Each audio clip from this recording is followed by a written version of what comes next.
आज मैं आप लोगों को एक बात बताती हूँ, गौर से सुनना, ठीक है।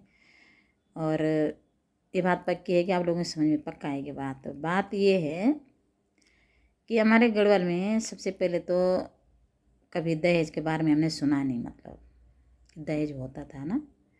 हमारी जब शादी हुई तो उस टाइम हमारे माँ बाप बोलते थे कि हमारी बेटी की शादी हो रही है और हम अपने बेटे को दान दे रहे हैं। अब दान दे रहे हैं तो कुछ भी दे रहे हैं। सबसे पहले मेरे शादी में जो 3 गाय के बछड़े थे वो हमको दान मिला है। और जो घर के बर्तन होते हैं, जैसे उस टाइम पे बेड वगैरह तो कुछ नहीं होता था, लेकिन वो निवाड़ के पलंग होते थे और घर की पंचबंडी, तो ये तब हमारे माता पिता ने हमें दान दिया है, मतलब है। तो अब लोग किसी को दहेज में ले रहे हैं इसको।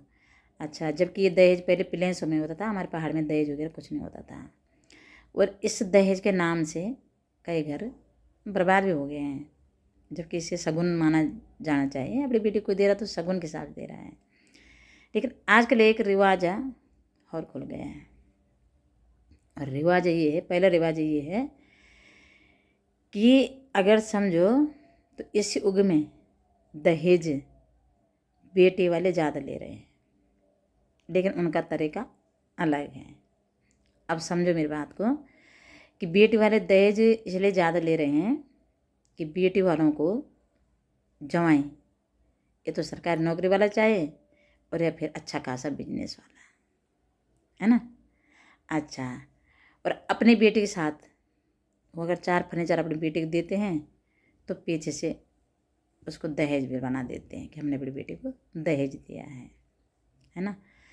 तो सबसे पहले गंदा रिवाज है, तो ये अब हमारे गढ़वाल में पहाड़ में चल रहा है ना। जबकि ये तरीका देखो अलग है, लेकिन दहेज बेटे वाले ले रहे हैं। बेटे वाले डर के मारे कुछ नहीं मांगते हैं, बोलते तुम अपने बेटे दे दो, क्यों कि सब कुछ उल्टा हो गया है ना।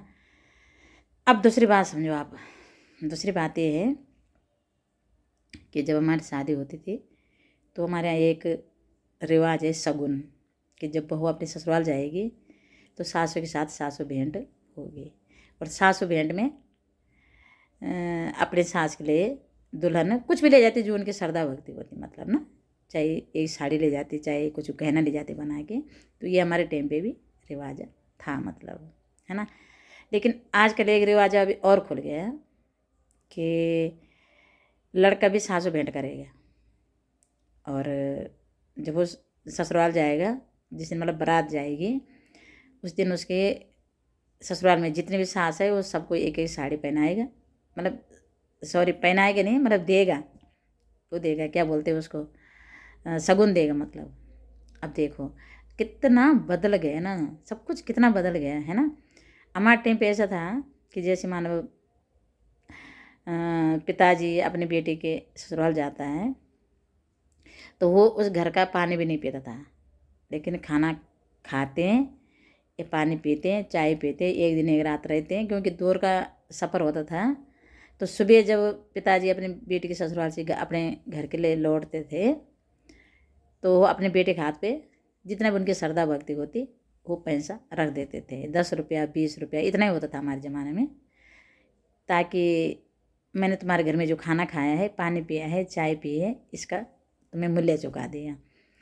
और वो ज़्यादातर तब तक माना जाता था जब तक मतलब अपने बेटे की उनकी मतलब जो मायके वाले होते थे ये सोचते थे कि जब तक हमारे बेटे का कोई बच्चा नहीं हुआ, फिर बच्चे होने के बाद वो 10-20 रुपये बच्चों के हाथ पे दिए जाते थे। वो आज भी देते लोग शगुन के टाइम में, है ना।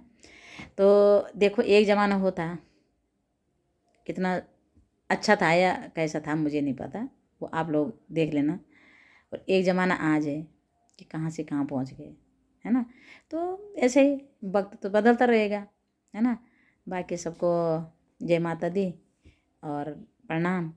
और सबको मैं इसी पे की बात बोलती हूँ कि किसी के लेने से और किसी के देने से कुछ नहीं होता है। इंसान का अपना कमाया हुआ, कहते हैं ना हमारे कि बूंद बूंद से घड़ा भरता है।